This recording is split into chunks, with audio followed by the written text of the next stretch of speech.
Alleluia, Alleluia, Alleluia, Alleluia, Alleluia, Alleluia, Alleluia. The Lord be with you. And with your spirit. A reading from the Holy Gospel according to Saint Luke. Glory to you, O Lord.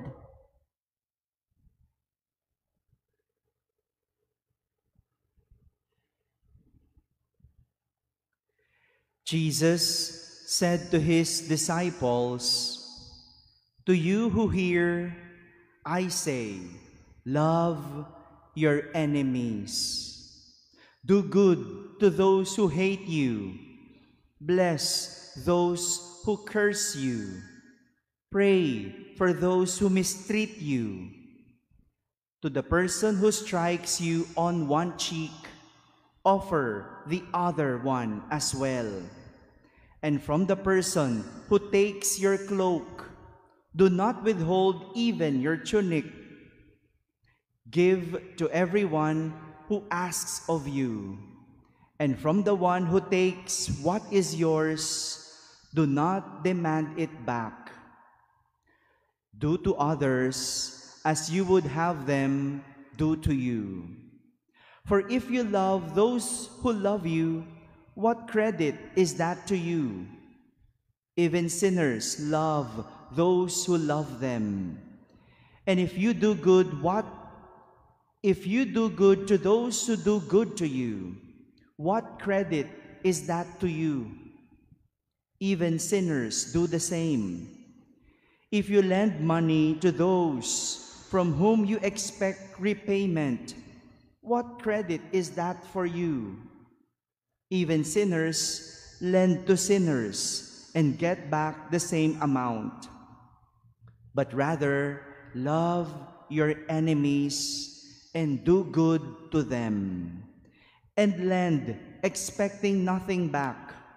Then your reward will be great, and you will be children of the Most High. For He Himself is kind to the ungrateful and the wicked. Be merciful, just as also your Father is merciful. Stop judging, and you will not be judged. Stop condemning, and you will not be condemned. Forgive, and you will be forgiven. Give, and gifts will be given to you. A good measure, packed together, shaken down, and overflowing, will be poured into your lap. For the measure with which you measure will in return be measured out to you." My friends, the Gospel of the Lord. Praise to you, Lord Jesus Christ. Good morning, my dear brothers and sisters. For the measure with which you measure will in return be measured out to you.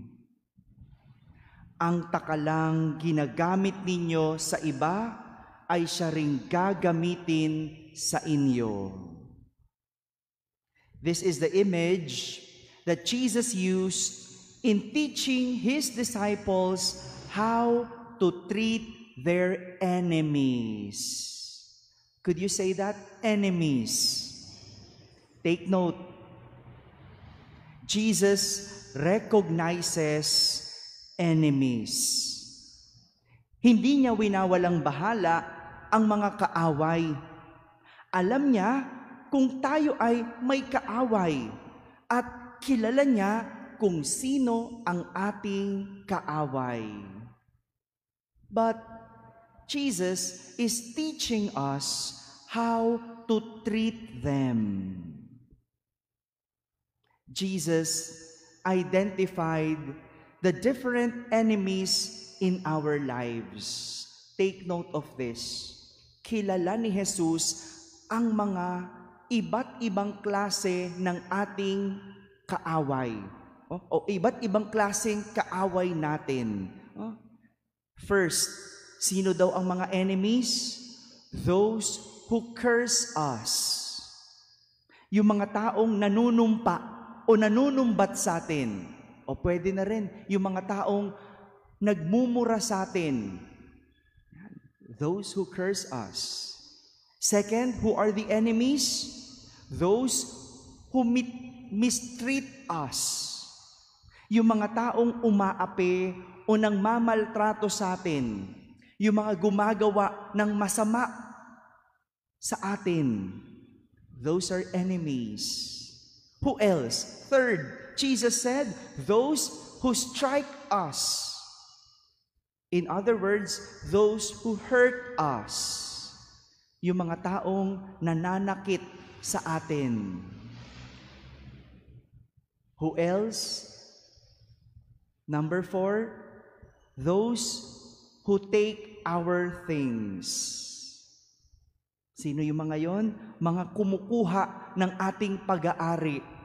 Kahit ano yan, no? Kumuha ng yung asawa, yan, di ba? Kaaway mo yan. Kumuha ng yung gamit, yan, kaaway mo yan, di ba? Kumuha ng yung posisyon, yan, kaaway mo yan, di ba? Sa opisina, marami credit grabber, no? Yung hindi naman sila'y nagtrabaho, pero kinuha nila yung credit, no? Yan, those who take your things. And who else? Eto. Marami ito sa atin. Number 5, those who borrow and does not return. Yung mga nangungutang at hindi marunong magbayad. Di ba? Galit kayo dyan? Galit tayo dyan? Yung mga kumukuha ng yung gamit na hindi nagbabalik o kahit anong gamit. Kahit anong bagay na kinuha ng walang paalam, pagnanakaw. Galit tayo sa mga yan. You see? Jesus recognized them. Jesus knows them. And in all these types of enemies, Jesus is telling us to use one and universal treatment. And that is none other than the golden rule. Do to others as you would have them do to you. Ganyan mo tratuhin ang iyong kaaway. Do to others as you would have them do to you.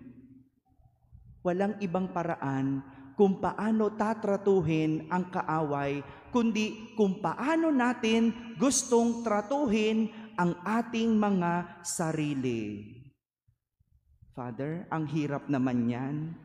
Grabe naman si Lord, parang kinampihan pa yung kaaway. Gusto, gawa ng mabuti. Sabi pa nga, love your enemies. Grabe naman si Lord. Grabe naman si Jesus.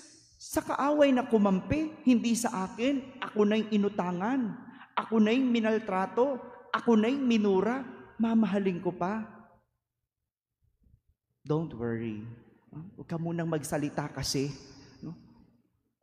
This gospel is not for your enemies. It is for you. Jesus said, do not worry. Because Jesus recognized the difficulty and struggle that come with it. Mahirap magpatawad ng kaaway. Mahirap magmahal ng kaaway. And that is why He said, your reward will be great. And you will be children of the Most High. Ayun. There is a reward that is waiting for us. Hindi niya pinapaboran ang ating mga kaaway dahil may gantimpalang naghihintay sa taong marunong magpatawad. He is for the people who know how to forgive. Ang hirap, di ba? Pero may reward. Masakit, di ba? Pero may reward. Yun ang isipin mo. Yung hirap na dinadanas mong magpatawad. Yung sakit na pinagdadaanan mo para magpatawad, may gantimpalang kapalit. Your reward will be great, and you will be children of the Most High. My dear brothers and sisters, enemies are people whom we allowed to hurt us. Kaya ka lang naman may kaaway kasi hinayaan mong masaktan ka. Kahit murahin ka niya, kung hindi mo hahayaang masaktan, hindi mo siya tatratuhin kaaway. Enemies are people whom we allowed to hurt us. They are born out of hurt. The more there is hurt, the more it lives. So kill your enemies with love, because the more there is love, the more the hurt dies. Amen.